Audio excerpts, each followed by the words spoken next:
On June 17th, 2021, I was staying alone at my friend's off-grid cabin near Fairplay, Colorado, trying to finish a photography project that had dragged on far longer than I'd planned.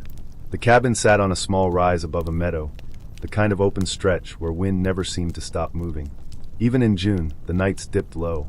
The place had no electricity except for a small solar setup that powered a few lights and an outlet, so I kept most things off to preserve the battery. My routine that week had been simple: shoot all day, review my photos after sunset, sleep a few hours, and start again before dawn.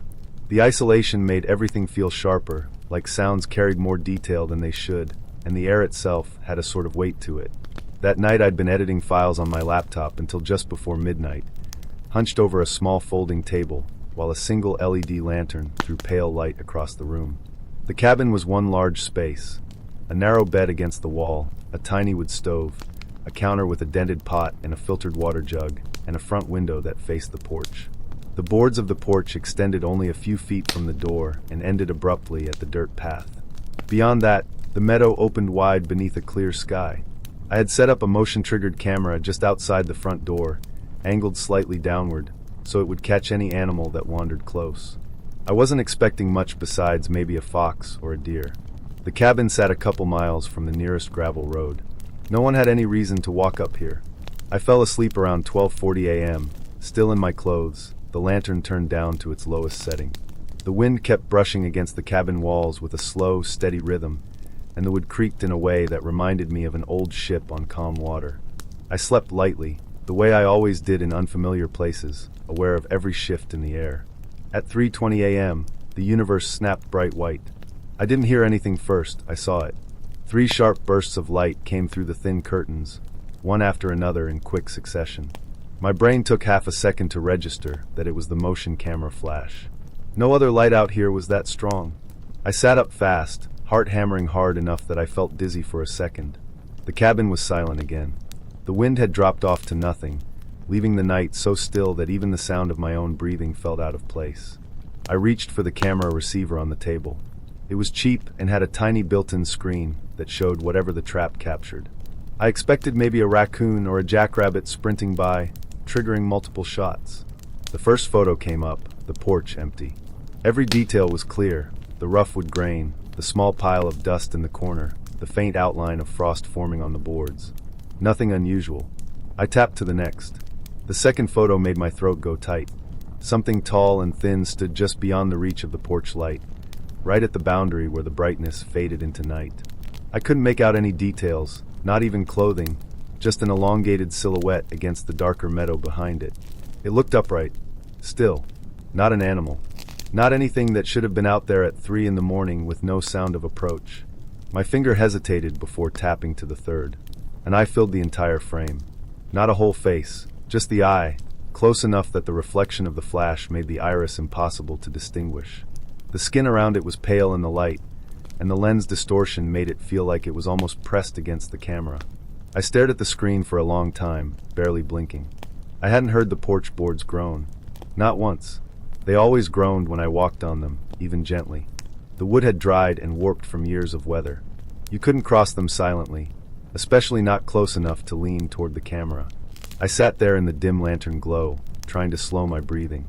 I wanted to believe it was some weird artifact, a glitch in the motion sensor, or some strange play of shadows. But there was no way a trick of the light would produce an image that close, that clear, with skin texture visible around the eye. My mind ran through possibilities: a hiker who got lost, someone from a nearby property wandering around drunk, maybe even a hunter checking their surroundings. But nothing fit with the lack of footsteps or the silence of the porch. I kept going back to the fact that something tall had been standing beyond the light in one photo, and then inches from the camera less than a second later. That was the part that made the hair on my arms stand straight up. I didn't go back to sleep. I turned off the lantern and sat in the dark corner of the cabin, waiting for any sound. A step, a breath, even the wind picking up again. Nothing came. The air stayed dead still. The cold slowly crept through the logs, and the metal of the stove ticked faintly as it cooled. I tracked each minute until the sky outside the window started to shift from black to a thin gray. When the first hint of sunrise brushed the tops of the pines, I forced myself to unzip my jacket, put on my boots, and step toward the front door. My hand trembled slightly as I unlatched it. I waited for a moment, listening again, then pulled it open. Cold air washed in. The porch looked the same as it had in the first photo, a thin layer of new frost, undisturbed. Not a single scuff, not a hint that anyone had stepped or crouched or leaned there. The boards showed every mark that pressure left behind. I had seen my own footprints from the evening before linger until midday. But there was nothing new. It looked like nothing at all had happened. Except for one thing. The camera lens had a smear across it, a long, uneven curve.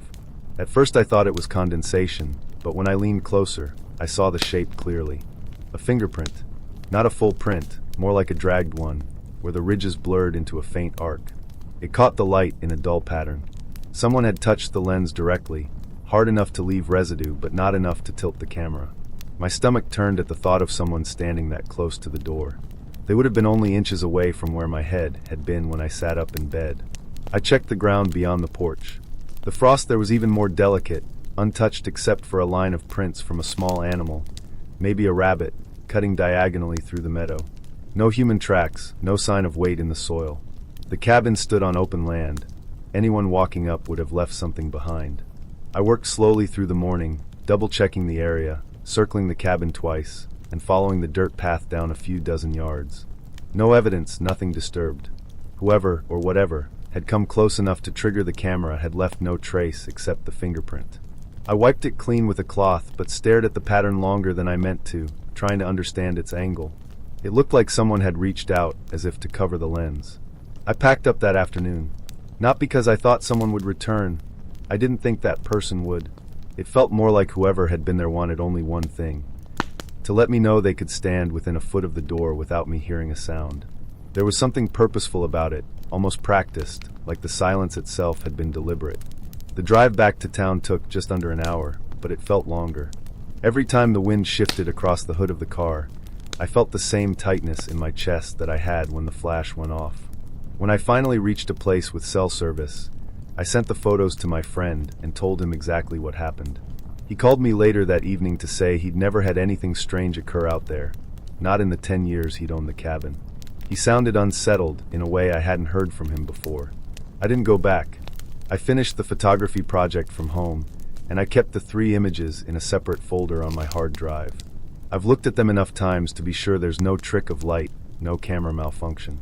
The sequence shows exactly what it captured: emptiness, a figure in the dark, and an eye filling the frame. What unsettles me more than the pictures is the silence of that porch. I know how it reacts to weight. I know what it sounds like when something moves across it. Remembering that complete stillness at 3:20 a.m. makes the fingerprint feel heavier than any footprint would have. It's proof of presence without proof of movement, which is somehow worse. I don't pretend to know who stood there or why they wanted to look directly into the camera.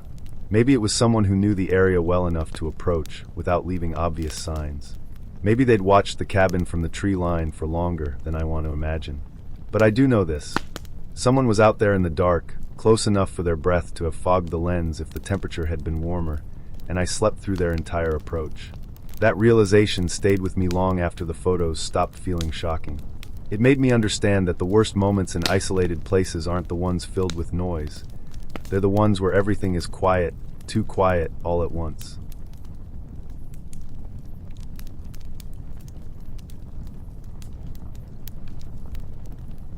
In May of 2020, I drove down to my cousin's cabin along the Suwannee River, thinking a few days alone might clear my head.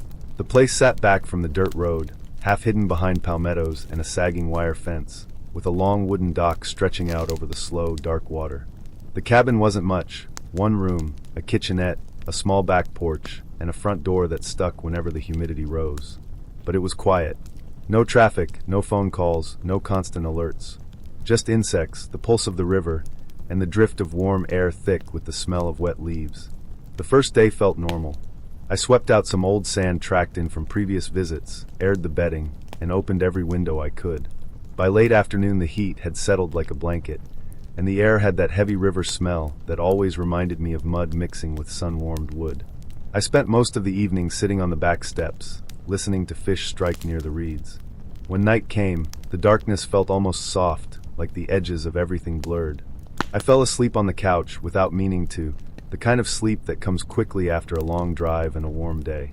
Sometime after 2 in the morning, I woke to a sound I knew instantly. A slow creak, the kind old dock boards make when someone is walking on them. It wasn't wind. It wasn't a frog or a bird. It was weight shifting on wood. I lay there listening with my eyes open, trying to decide if I was still half dreaming. The sound went on for several minutes, steady, unhurried, moving close to the river's edge, then stopping. Then after a long stretch of quiet, another creak like whoever, or whatever, was out there had shifted their stance. I didn't get up. I didn't even turn my head. I just listened until the sound faded into the hum of insects. When morning came, I stepped out to look, but there was nothing except a few damp spots on the boards that could have been from the night's humidity. The second night, it happened again around the same hour. I woke to the same heavy stillness and the same unmistakable creak of weight on the dock. This time it moved more, almost like someone pacing. The sound drifted forward, paused, then drifted back. A few planks were looser than others, and I could point out exactly which boards were being stepped on just by listening. I lay stiff on the couch, trying to breathe quietly. A faint breeze drifted through the open windows and carried the smell of river weeds. I waited until the sound stopped, then forced myself to check the front door. It was still locked. Nothing looked disturbed. The dock stood empty, silvered by moonlight. That second afternoon, I noticed the cabin felt different. Maybe it was just me.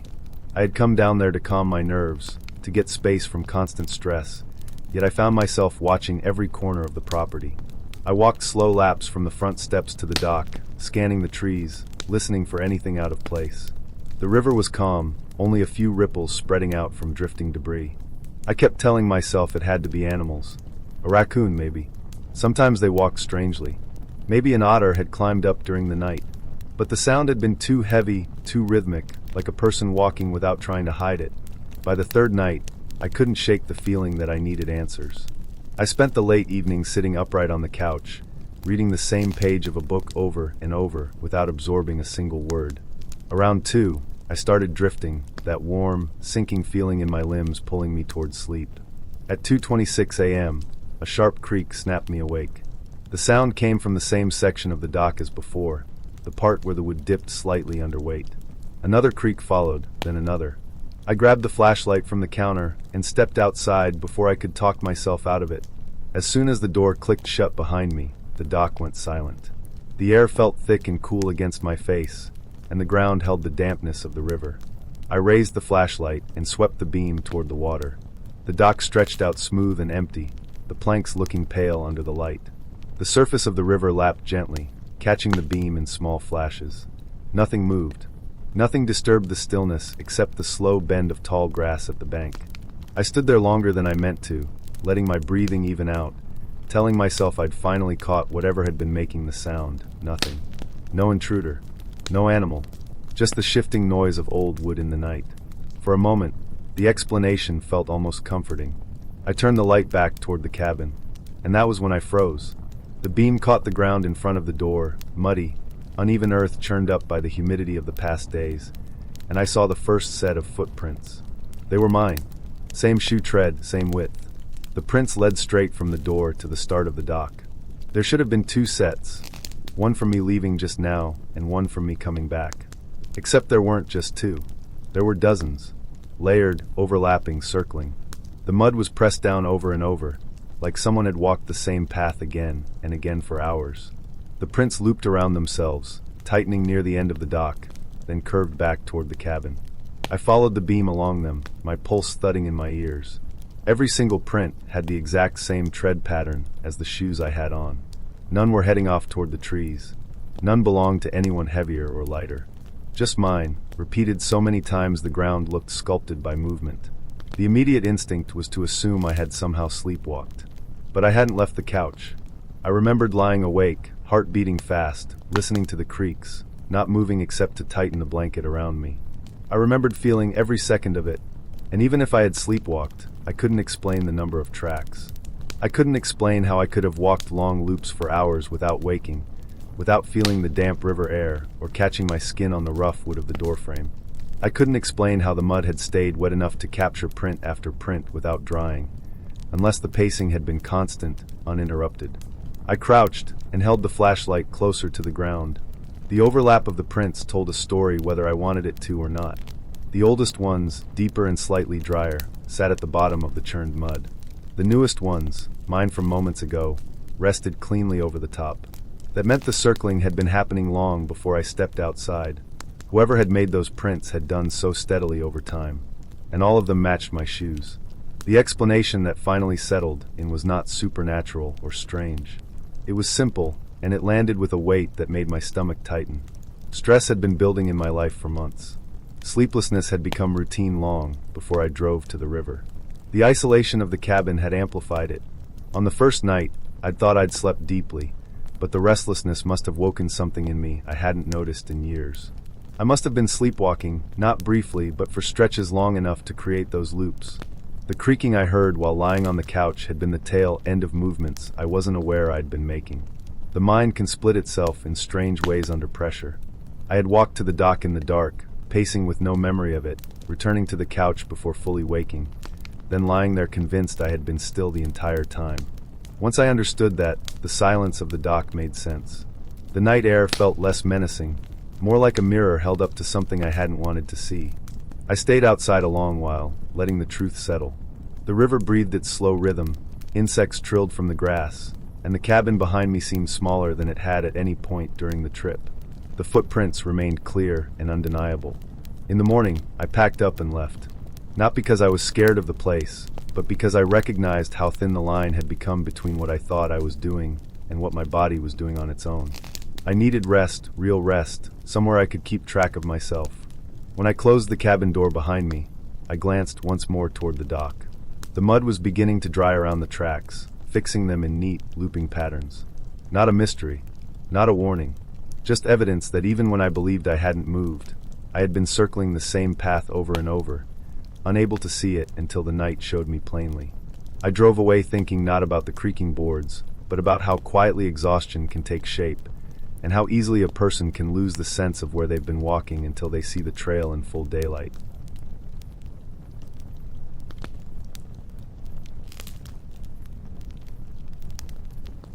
I arrived at the cabin just before dusk, the sky a washed-out gray that made the thick pines look even darker. Highway 89 ran quiet behind me, only the occasional pickup rolling past with a low groan that faded fast in the cold air.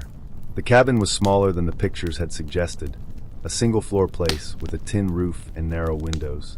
The owner had left the key under a chipped ceramic owl by the door. Inside, the air smelled like pine cleaner and old wood, the kind of scent that clung to your clothes after a few hours. The flooring creaked in loose spots, and every sound seemed to bounce around the small rooms. The owner had mentioned one thing when handing over the booking instructions. The bathroom window sometimes stuck open or shut, so I shouldn't panic if it jammed. I didn't think much of it. The window was small, barely wide enough to lean through, with a metal latch that clicked into place so firmly it felt welded. But the glass was thin, the type that fogged easily in cold weather. The bathroom itself was colder than the rest of the cabin, like the heat didn't reach that corner. I kept the door shut most of the time, because the chill drifted out and spread over the living area. The first evening passed quietly. I cooked a simple meal on the tiny stove, listened to the wind drag through the trees, and tried to settle into the strange silence. Glacier National Park was still deep in its off-season hush, snow melting in patches, but the nights sharp and winter-bitten. I thought the quiet would feel peaceful, but instead it pressed at my ears, like the cabin was waiting for something to interrupt it. When I finally went to bed, the mattress springs groaned under my weight, and the thin curtain over the bedroom window stirred even though the window was closed. I could hear the bathroom vent rattle now and then, a loose flap tapping in the wind. I left my phone charging on the nightstand, its screen dark. The cellular signal dropped to nothing the moment I pulled into the property, so it felt more like a flashlight than a lifeline. Sometime after midnight, a soft thump snapped me awake. I wasn't sure if it came from inside or outside. The heating unit hummed in its dull way, but underneath that was something else. A small vibration, just enough to make the metal frame of the bed tremble. Then everything went quiet again. I stayed still, listening hard, waiting for the noise to repeat so I could make sense of it. Nothing happened for several minutes. Eventually I sat up, rubbed my eyes, and tried to convince myself it was just the wind shifting something on the porch. I checked the time. It was 1:38 a.m. My mouth felt dry, and I realized I hadn't had any water since dinner. I stood and walked barefoot across the cold floor. The air felt heavier near the bathroom door. The chill seeped through the wood, like the room was colder than it had been earlier. At 1:40 a.m., the window slammed. It wasn't the small click of a loose frame or the thud of wood settling. It hit with a violent crack that shook the walls. The bathroom door shuddered, and something inside rattled against the sink. I jumped back instinctively, my pulse kicking up so quickly it felt like it filled my ears. The sound didn't echo. It hit once, sharp and decisive, like someone had thrown the window shut with both hands. I stood there frozen, staring at the door. The heating unit had turned off, making the silence even harsher. My first instinct was to wait, hoping I had imagined the intensity of the noise, but I knew I hadn't. The cabin had moved under the force of it. Eventually I reached for the doorknob. The cold rushed out as soon as I opened it, brushing up my arms like breath. The bathroom light was still on. The window was shut tight, the latch pressed firmly down. I had checked it earlier in the evening, and it had taken effort to move the latch even a little. Now it looked like it had been forced into place. The worst part wasn't the window. It was the word on the glass. The pane was fogged completely, coated with a dense white sheen that swirled near the edges. In the middle, clear lines cut through the condensation, thick, uneven letters drawn by a fingertip. The word sat dead center. Stay. The condensation still gathered around the strokes, forming small droplets that trembled and slid downward. The finger marks were fresh. I could see the areas where the swipe was heavier, where the pressure had dragged harder against the glass. I didn't move for several seconds. The air in the bathroom smelled faintly metallic, the way skin sometimes smells after gripping something cold for too long. My hands felt stiff, and I realized I was holding my breath without meaning to. I stepped forward slowly, never taking my eyes off the word. The window was locked from the inside. The latch was in place, tight and unmoving. The frame had a slight vibration to it, as if the slam still echoed in its structure. I touched the glass lightly. It was cold enough to sting. I reached for the towel hanging on the rack near the sink. It was white when dry, though it had a few old stains from past guests. When I pressed it to the word to wipe it away, I felt moisture immediately. The towel was already damp, the kind of dampness that came from use, not from humidity in the air. The fabric clung coldly to my fingers, and the chill sank into my skin. It felt like someone had washed their hands moments before and dried them with it. I dropped the towel without meaning to. It fell in a soft thud on the tile, folding over itself. I stared at it, then at the window again, trying to force a reasonable explanation into place.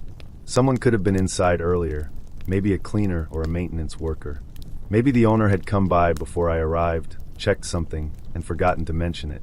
But the condensation was fresh, and the towel shouldn't have been wet hours after anyone had last used it, especially in such a cold, dry room.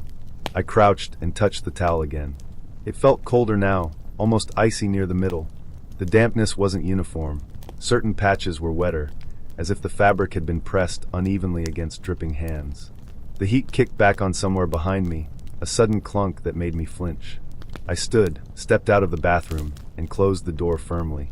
The latch didn't quite catch unless I pulled hard, so I leaned my shoulder into it until it clicked.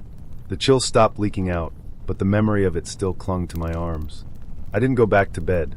I sat in the wooden chair near the small dining table, staring at the bathroom door. Every few minutes, I checked the time on my phone. The minutes passed slowly, the cabin settling with small creaks as the heat cycled on and off. The wind outside picked up and dragged against the roof. I kept replaying the slam in my mind, the violence of it, the way the word had looked before I wiped it away. Around dawn, pale light seeped through the curtains. I waited until it brightened enough that the shadows softened. Only then did I stand and open the bathroom door again. The room was still cold, but not as sharply as during the night. The window remained shut, the latch unmoved. The towel lay exactly where I had dropped it, a faint ring of moisture on the tile beneath it. The glass no longer held any condensation. I packed my things quickly, moving with a purpose I didn't question. I left the key under the ceramic owl and walked to my car without looking back at the bathroom window. The air outside felt warmer than inside the cabin, which didn't make sense considering the hour. When I reached the highway and started driving south, I kept checking the rearview mirror. The cabin vanished behind the trees quickly, swallowed by the early morning haze. My hands steadied as the miles passed, tension fading just enough for me to think clearly. The explanation came together slowly, but it came. The window hadn't slammed from wind or settling wood. That kind of force required deliberate pressure. The condensation, the fresh finger marks, the damp towel, all pointed to one thing. Someone had been inside the cabin with me. Not during the day, not before I arrived, but at some point after I fell asleep. Someone who knew the window stuck and needed forced to shut. Someone who dried their hands and drew the word to make sure I saw it. They weren't warning me to stay in the cabin. They were telling me not to leave the bathroom, not to catch them in the act. The message hadn't been for comfort. It had been a command from someone surprised by my footsteps. Someone who reacted fast enough to slam the window and slip out the moment I approached. Whoever it was must have left through the back door or the bedroom window, which I later remembered wasn't fully latched when I first arrived. I had assumed it was from the last guest. Now I knew better. I drove until the mountains thinned and the signal returned. I didn't call the owner. I didn't report anything. I just kept going, letting the miles put distance between me and that small bathroom with its cold air and dripping letters. The word still sits in my mind, sharp and clear. Not a threat, not a plea, just the last trace of someone who should never have been in that cabin with me, standing close enough to the mirror-cold window to breathe onto it and press a wet fingertip against the glass.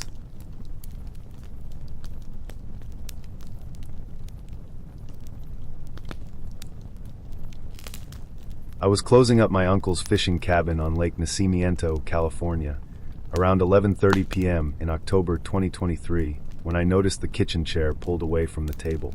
It wasn't far, just angled outward like someone had stood up from it in a hurry, but I knew I had pushed it in earlier. I remembered the sound of it scraping against the wood floor when I'd finished eating. I stood there for a moment with my hand on the backrest, trying to replay the evening in my mind. I had been wiping down the counter, folding the dish towel, thinking about the long drive home the next morning. Maybe I'd been distracted and left it out. I was tired and ready for bed, and at that point it felt easier to blame small mistakes on exhaustion. I nudged the chair back in and tried to shake off the unease. Outside, the lake was invisible, just a black shape against the ridgeline, but I could hear the soft lap of water against the dock. The wind carried the sharp smell of the pines around the cabin. I checked the door locks out of habit, tested the windows, and made sure the back slider was fully shut. I wasn't paranoid, just methodical. My uncle always said the area was safe but isolated, and I didn't want to spend a night worrying about some curious animal nudging its way inside. Everything was secure, so I turned off the lights and went to bed. The cabin had the type of darkness you don't get in cities. Even after my eyes adjusted, I could barely make out the outline of the dresser. I lay there on my back, listening to the settling noises of the old structure. The roof clicked from cooling after the warm day, and the wooden frame gave small pops as it shifted. I'd slept in the cabin many times before, and those sounds had never bothered me.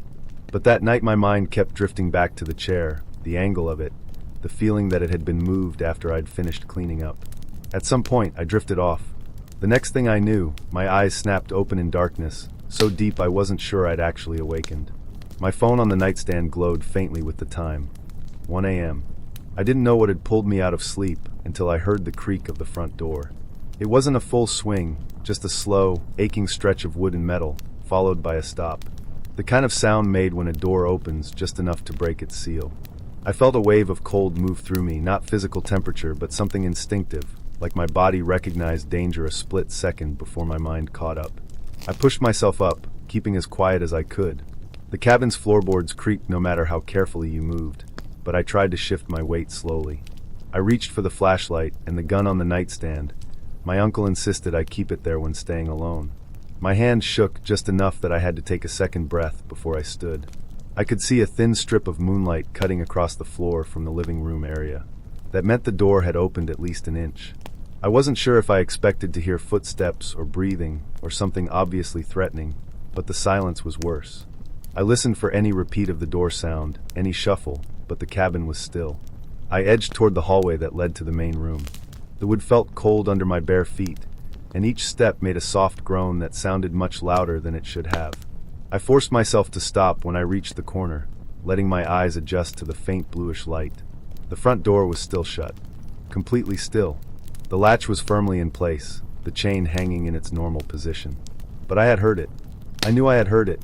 The strip of moonlight had vanished too, replaced by the usual darkness of a locked door with no gaps. For several seconds I stood there, confused and trying to piece together whether I had dreamed the sound. But the sensation of waking, The jolt in my chest, the instant clarity, had been too sharp to be a dream. I swept the flashlight across the room anyway. The beam caught the table, the stove, the small sofa against the wall. Everything looked normal until the beam landed on the table again. My car key sat next to my phone. I hadn't put it there. I always left it in my jacket pocket, zipped so I wouldn't lose it in the clutter of the cabin. My jacket still hung on the hook by the door. Even from where I stood, I could see the pocket dangling inside out. The zipper quietly opened all the way down. A pressure built behind my ribs, the feeling that something was unfolding faster than I could understand. I stepped closer to the jacket, keeping the gun loose at my side but ready. The jacket was untouched except for that pocket. The lining hung like a small flag caught mid-motion. I checked the door again, the lock, the chain, every part of it. There was no damage, no sign anyone had forced their way in. The windows were shut. Nothing was broken. But someone had been inside long enough to go through my things without waking me until the moment they brushed the door. I felt my palms sweating around the flashlight. The air in the cabin tasted different somehow, like something faint and metallic had settled in. I kept scanning the floor as if footprints or some stray object would give me answers. The chair I had pushed in earlier was pulled out again. This time it was farther, angled almost like someone had been waiting there, facing the hallway I had just walked through. I forced myself to steady my breathing. The only explanation I could hold on to was that someone had entered while I was still awake, maybe moments before I locked up. They could have stayed inside while I moved around, hiding in one of the blind corners the cabin's layout naturally created. It wasn't a big place, but it had those narrow spots behind the bedroom dresser, the crawl space door I never opened, and the coat closet that went deeper than it looked. Someone could have slipped in, watched me move through my nightly routine, and waited until I was asleep to start going through my belongings. I didn't want to search the cabin in the dark, but I also couldn't bring myself to turn on the lights and announce every move I made. I backed toward the bedroom, planning to gather my things and leave immediately, even if it meant driving half the night. I wasn't going to stay another minute. As I stepped backward, my foot brushed something small. I angled the light down. One of the screws from the door hinge lay on the floor, resting against the baseboard. I looked up at the hinge. The top screw was missing. Someone had been loosening the door. Not enough to remove it, just enough to let it shift quietly when they wanted to move in or out without waking me. The realization hit all at once, like a surge of heat running through my chest. Whoever had been inside had planned to open that door silently while I slept. They must have misjudged the timing or the angle, causing it to creak enough to wake me. I moved fast then. I grabbed my bag from the bedroom, shoved what I could inside without caring about the noise, and kept the flashlight sweeping across every doorway. I didn't check any hiding spots. I didn't want to know. I kept the gun in my hand as I unlatched the door with my other hand. The night air rushed in, cold and open, smelling of lake water and pine. I stepped out and pulled the door shut behind me. The walk to the car felt endless, each step sounding too loud on the gravel. I kept imagining movement in the trees, the faint shift of shadows that might not be shadows. When I reached the car, I unlocked it with shaking hands and slid inside, locking the doors immediately. I sat there for a moment, breathing hard, staring at the cabin's dark outline. I half expected to see someone step out or press their face to the window. No one did. I drove away without looking back, watching the rearview mirror for headlights or movement. The road twisted around the lake, and each bend felt like a threshold I needed to cross to put distance between myself and that cabin. The next morning, after I reached town and felt steady enough to think clearly, I called my uncle. He sent someone to check the cabin. Nothing was stolen. Nothing else was disturbed. But the top hinge screw was found on the floor exactly where I'd seen it, and the chair was still pulled out. Whoever had been inside hadn't needed anything I owned. They had only wanted to be there, close enough to reach into my jacket, close enough to stand at the table while I slept down the hall, close enough to decide they needed a quieter way out and start making one. I haven't gone back since. My uncle understands, even if he doesn't say it out loud. The cabin may still be standing, but whatever happened that night stays with me more than any memory of the lake or the hills around it. It isn't the fear of who it was or why they chose that place. It's the realization that for however long they were in there, they were comfortable enough to move things, to plan an exit, to watch me without rushing. It takes a certain kind of person to do that, and I don't ever want to be in the same room with that kind of person again.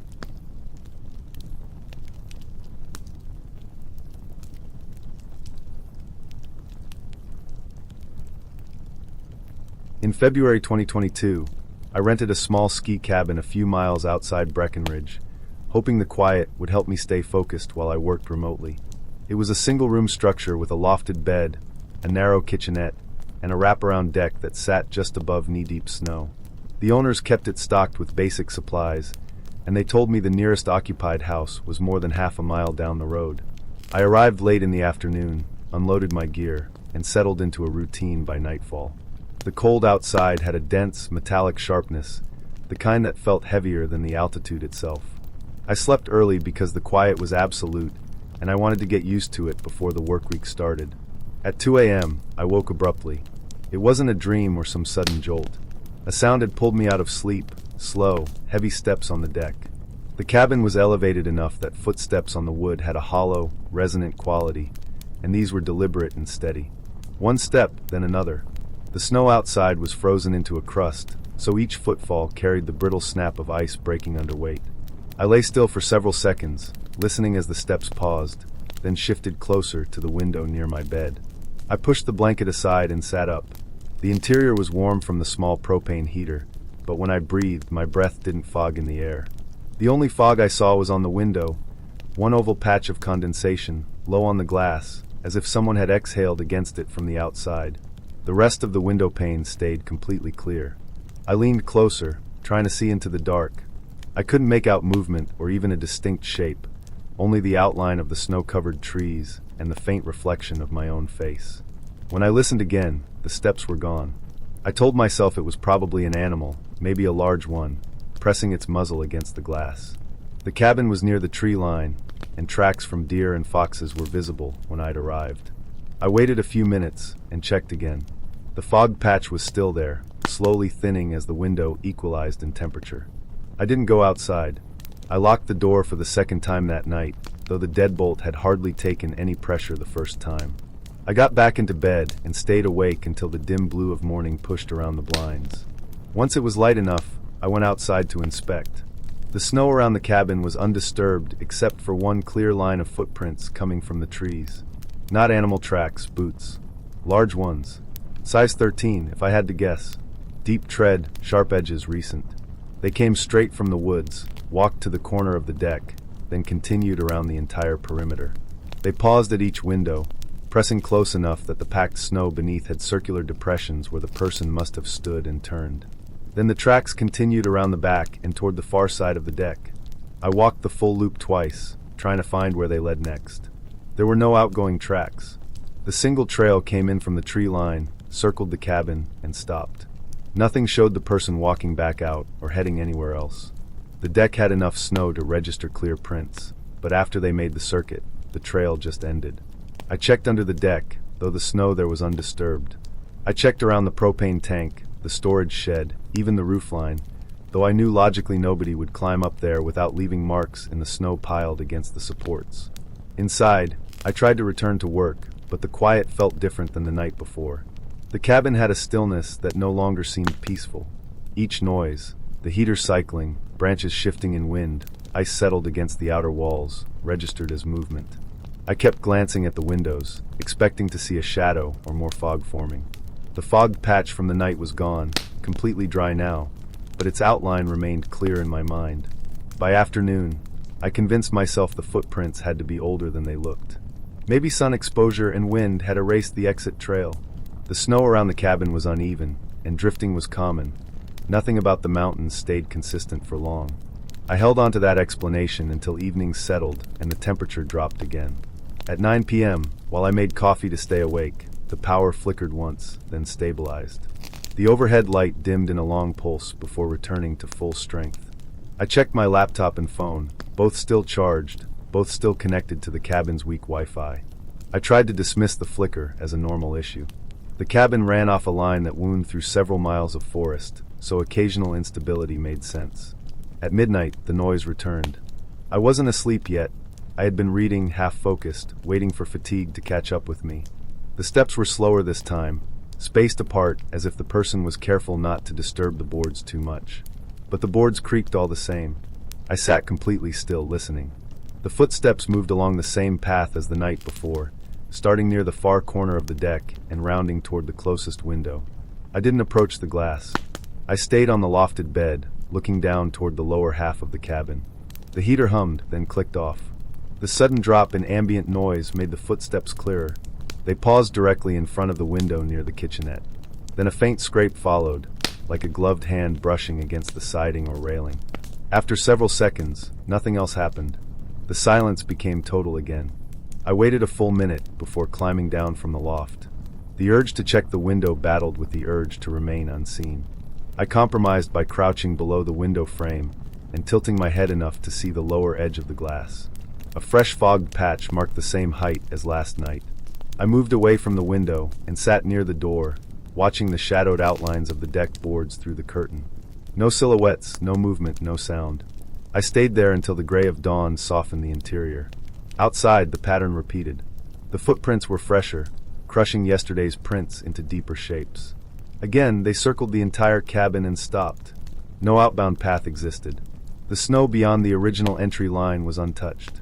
At this point, the explanations I had forced myself to accept no longer held. Wind hadn't erased anything. The footprints were too detailed. No animal could have made them. The power flicker didn't fit neatly into the pattern, but it contributed to the feeling that someone was watching the cabin, testing whether I was awake. I considered leaving immediately, but the idea of stepping outside and exposing myself on the open deck felt worse than staying inside. I packed my laptop and gear anyway, planning to leave once the sun was fully up. While I packed, I looked at the tree line repeatedly, expecting to see movement. Nothing stirred. When the sun had cleared the ridge, I loaded my bags and walked to my car. My boots left clear impressions, but there was still no sign of tracks heading out from the cabin. I drove straight to town and went to the rental office. I told the staff what happened in plain detail: the footsteps, the fogged windows, the tracks, the missing exit trail. They took notes and nodded, but nothing in their expression suggested they thought the situation was unusual. They said it was likely a trespasser or someone camping illegally, maybe someone passing through the woods at night. I should have felt reassured, but the explanation didn't match what I had seen. A trespasser leaves. A person wandering the woods doesn't vanish between one step and the next. The snow doesn't preserve one trail and erase another with perfect selectivity. I handed back the keys and booked a room in town for the rest of the week. I didn't return to the cabin. I didn't ask if anyone followed up at the site. I didn't want a conclusion beyond what I could already piece together. Someone had walked to every window of that cabin, close enough to breathe onto the glass while I slept inside. They had done it twice. They had stood there long enough to fog the surface, long enough to memorize the layout, long enough to map out the interior by watching me move. And whoever it was had chosen not to leave a second trail. Not by turning back, not by circling wider, but by standing still in the early morning and waiting until I could no longer see or hear them. That was explanation enough for me. I left the mountains the next day. I haven't rented an isolated cabin since.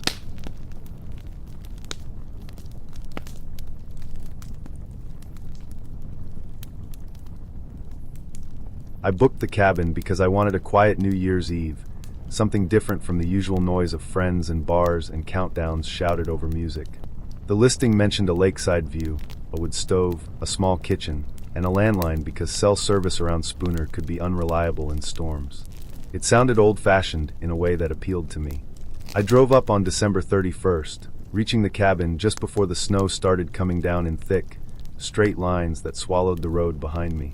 By the time I hauled my bag and groceries inside, the wind had begun pushing the trees around like they weighed nothing. The place was small but warm.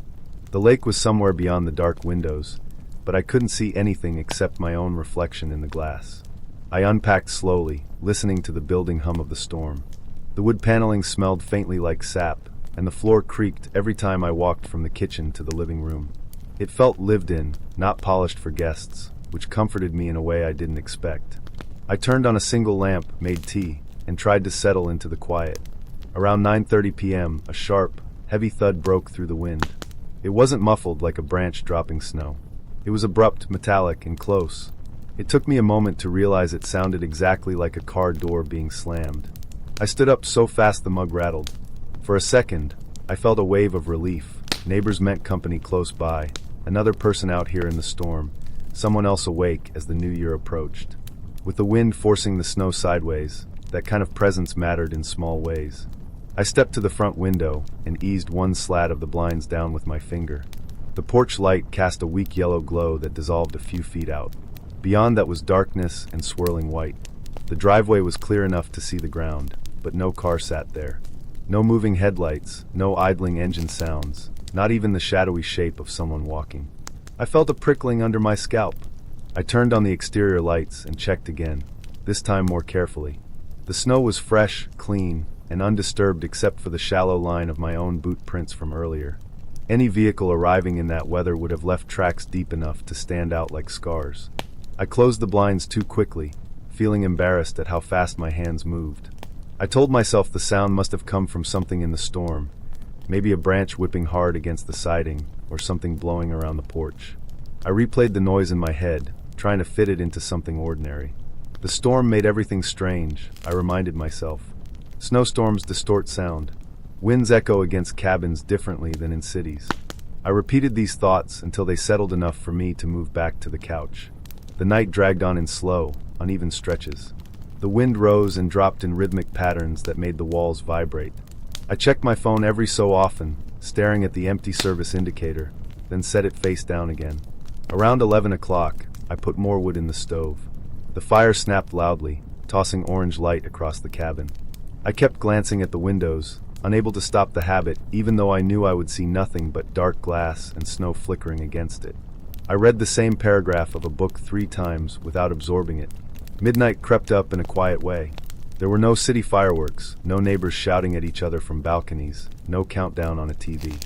I wasn't even watching the clock until the landline rang. The cabin had one of those old corded phones mounted on the wall near the kitchen. The ring cut through the storm and the fire like something sharp. 3 slow rings. Not impatient, not frantic, just deliberate. I stared at it for a few seconds, the sound echoing in my chest. When I finally picked it up, the air on the other end was filled with harsh, uneven breathing, like someone had been running in deep cold. I didn't hear words, just that breath pushing hard against the mouthpiece. My heart thudded in a way I could feel behind my ribs. For a moment, I thought maybe someone nearby needed help, maybe a stranded driver, maybe someone lost on foot after their vehicle broke down. The storm could do that. It wasn't impossible.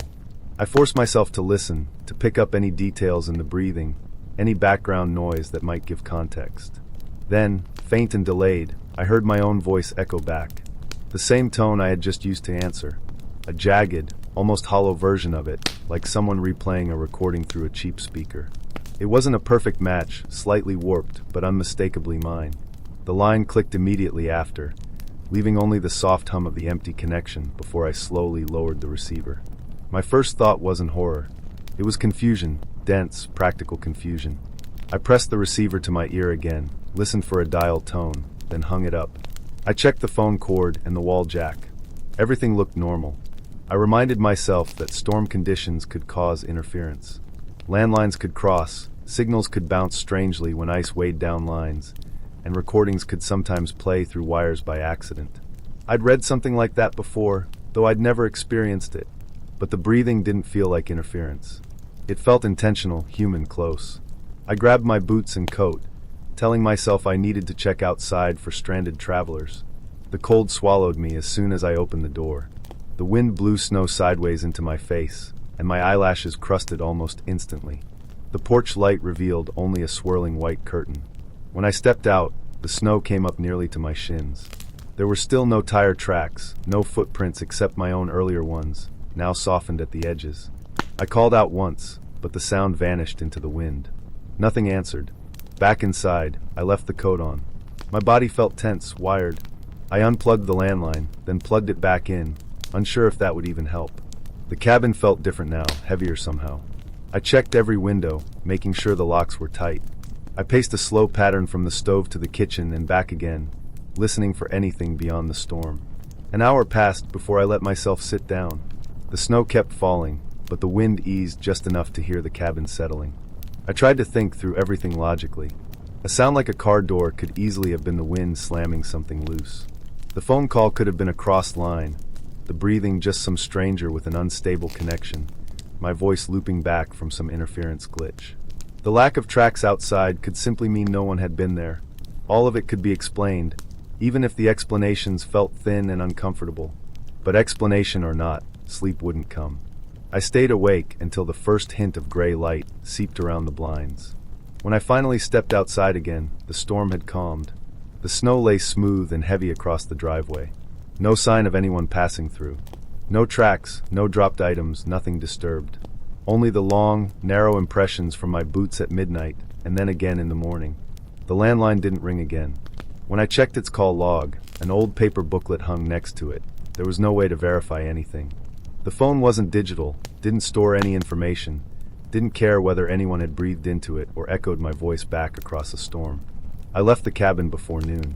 As I drove away, the snow-covered road behind me revealed only my tire marks stretching back toward the lake. I couldn't stop thinking about the sound of that breathing, the way it had filled my ear like someone standing too close. And I kept turning over one detail I couldn't reason away. Even if the lines had crossed, even if the storm had twisted the signal, there was no way for my own voice to echo back unless someone on the other end had let the line sit open long enough to catch it. Someone had been there. Someone had listened. And someone, in all that dark and cold, had waited to breathe into the phone until exactly midnight.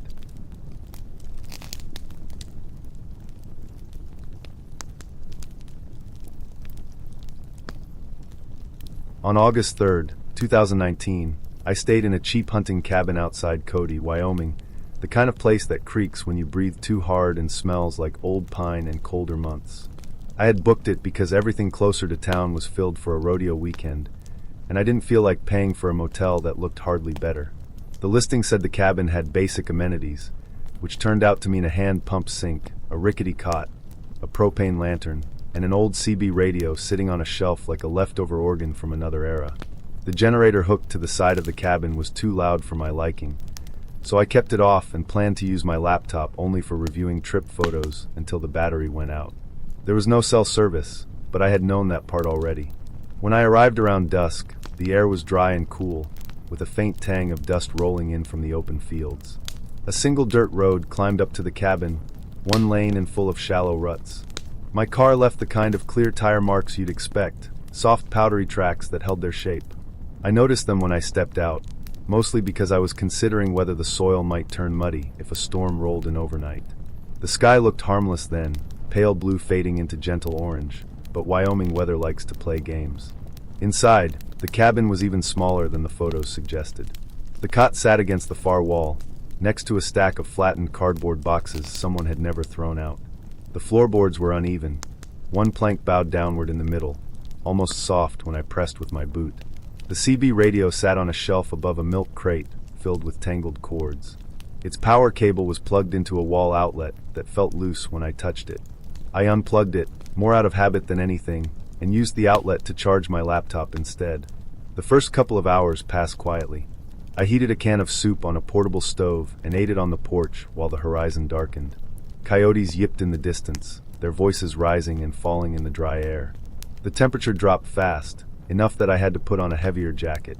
When the sun was finally gone, the depth of the darkness around the cabin felt as if someone had turned a lid over the land. No nearby houses, no road noise, no distant headlights. Just the occasional rustle of brush when something small moved through it. I went back inside around 10 and settled on the cot, scrolling through photos until my eyes grew tired. The lantern flickered every few minutes, probably from uneven pressure in the canister. I shut it off once I felt comfortable navigating by moonlight coming through the window. The mattress underneath me sagged in the middle, as though many bodies had worn it down over the years.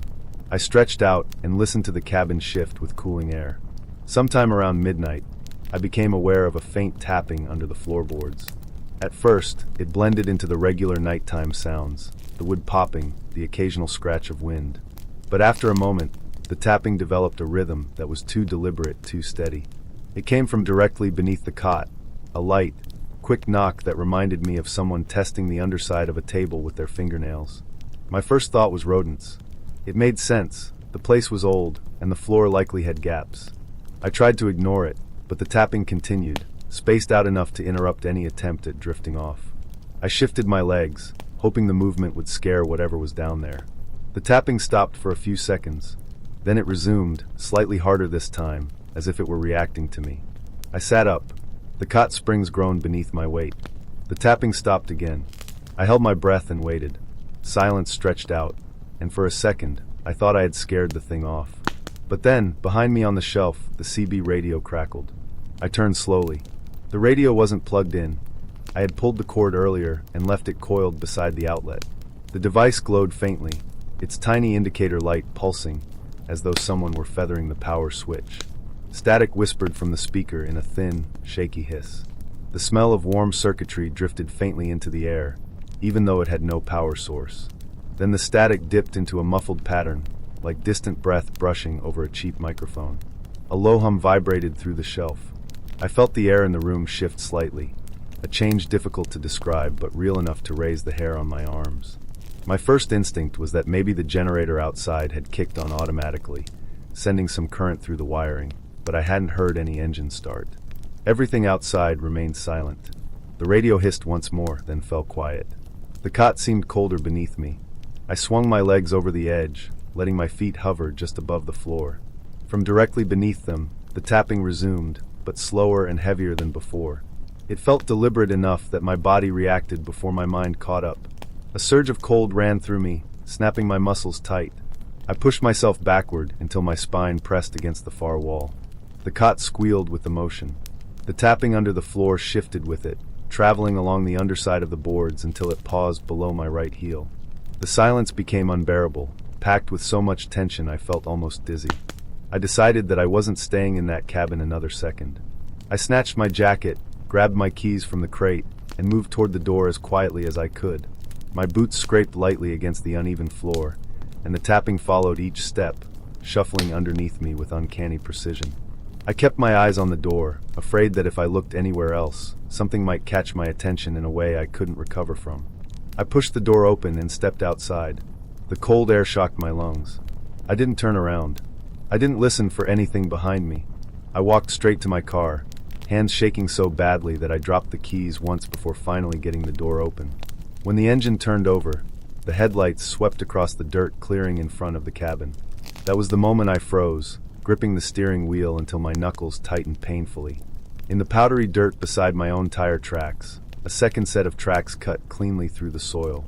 They were fresh, unmistakable. The pattern showed a different tread than my car's, slightly wider and deeper, heading up the same one-lane road I had used and stopping directly beside the cabin. No other vehicle had passed me that evening. I had been on the road for nearly an hour without seeing a single car. The incline leading to the cabin was so narrow that two cars couldn't pass each other without one reversing a long stretch. If someone had driven up after me, I would have heard the engine, the tires grinding through loose rock, the approach. The second set of tracks stopped far closer to the cabin door than mine had. They angled inward, pointing at the steps as if the driver had pulled up quickly and gotten out in a hurry. The shape of the tread suggested a heavy truck, maybe an older model with thick tires. I caught myself leaning forward, staring at where the tracks ended. There were faint scuffs in the dirt beyond them, patches where the soil seemed disturbed by someone walking around the cabin. I didn't get out to inspect them. I didn't look toward the cabin again. Instead, I shifted into reverse, turned the wheel sharply, and eased down the road, trying not to tear through the ruts too fast. My headlights bounced across the dry fields, and every shadow looked too solid. The tapping under the floor, the sudden activation of the CB radio without power, and the tire tracks told a story I didn't want to understand fully.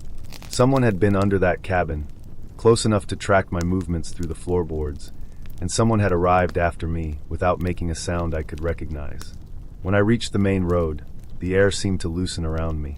The darkness felt less oppressive, and my breath started to steady.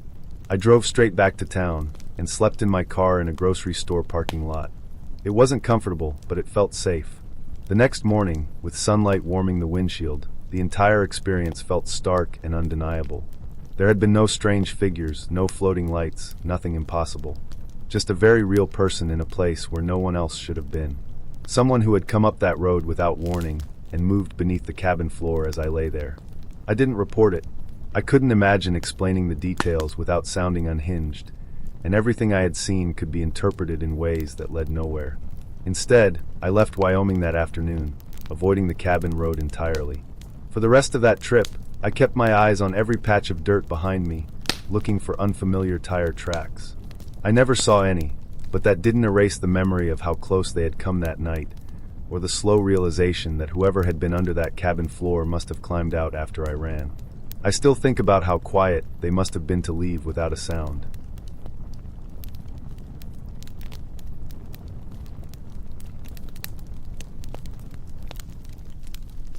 I arrived at the cabin in late October 2020, just as the leaves on the birches and maples along the logging road were turning brittle and papery, drifting over the hood of my truck as I eased through the last mile of ruts and potholes. The place always felt remote, even though it was only a 40-minute drive from the nearest town. My family had used the cabin for deer season for decades, and nothing about it had ever changed much. The same low roofline darkened by years of storms, the same screened porch with the same single nail where we always hung wet jackets and boots. Inside, the same mix of wood smoke and pine boards seemed sealed into every beam. I had volunteered to go up alone for a few days to get it ready for the season. Clean out the pantry, fix the wood stove pipe, stack what was left of the previous year's firewood. The sun dipped low by the time I finished sweeping mouse droppings out of the corner near the bunks. The air had that cold metallic edge that comes just before the first real freeze. At 5:40 p.m., with a faint orange glow still on the horizon, I took my damp blaze orange jacket from the peg inside and hung it on the porch nail. It had gotten wet brushing against the truck door earlier, and the temperature was dropping enough that it wouldn't dry overnight unless I let the last bit of sunlight do the work. The fabric made a soft cracking sound as I draped it over the nail, stiff from the cold. The trees beyond the cabin were quiet except for the occasional creak of branches rubbing together. Everything felt normal. I stayed inside for a while after that, sorting through the gear bin, checking the batteries in the headlamps, and scraping old mud off the rubber boots I kept under the bunk. The only light came from the cheap LED lantern hanging from a hook near the door. Its white glow flattened all the shadows and made the cabin feel even more empty. I tried the radio but only picked up static and a faint pop song drifting in from Canada. Eventually I shut it off and let the silence settle in. 2 hours passed without me really noticing. I heated a can of stew on the small propane stove, ate it leaning over the counter, and listened to the wind pick up outside. The temperature had dropped sharply. The windows had a thin mist on the inside. I figured I should bring in the jacket before it got too cold or frostbitten. When I stepped onto the porch, I expected to see the bright orange shape hanging where I'd left it. The nail was empty. At first I just stared at it, blinking, thinking maybe I had used the wrong nail or that it had slipped off and was caught somewhere under the railing. But the porch boards were bare, nothing caught on the steps or the corner of the screen. A small gust ran across the clearing and rattled the tin panel on the woodpile, but it wasn't strong enough to lift a jacket and fold it out of sight. I walked down the porch steps, shining my small flashlight along the ground. The beam caught the corner of something bright near the fire pit. The jacket was there, laid out on the stone edge with a kind of neatness that made my stomach tighten.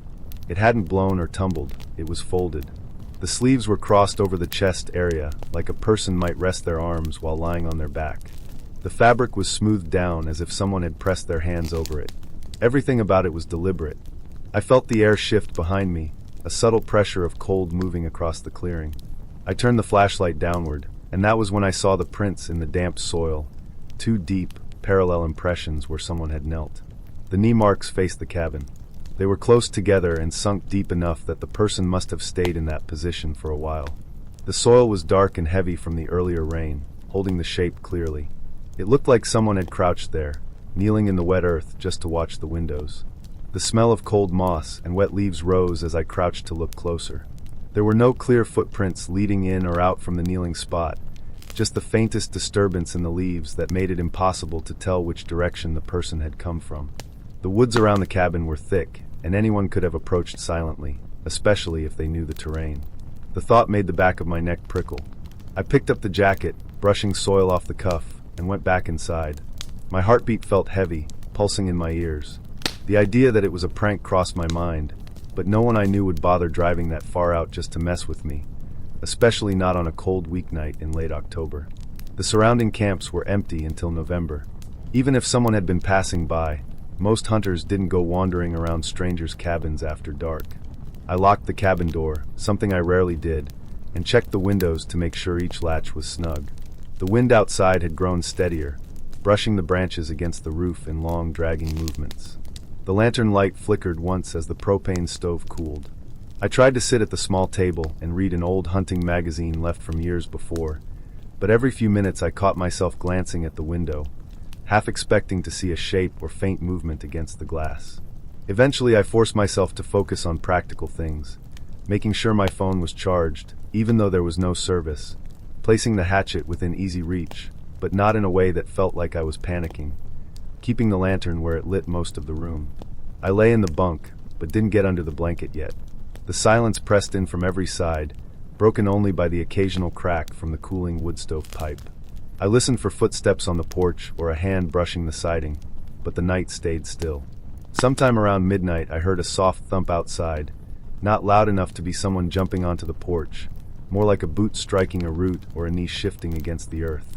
It was followed by nothing, the kind of nothing that felt intentional. I stayed awake the rest of the night without moving from the bunk. Each hour seemed to stretch. I tried to think logically. Maybe someone had been scouting early for deer season. Maybe they saw my jacket and thought the cabin was empty.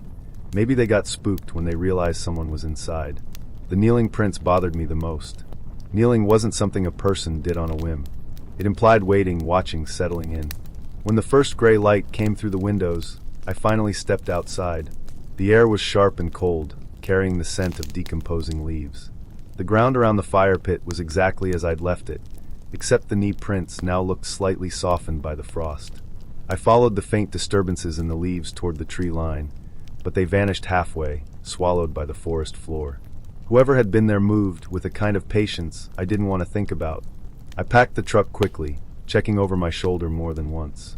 The cabin looked different that morning, smaller somehow, surrounded by too many places where someone could stand unseen.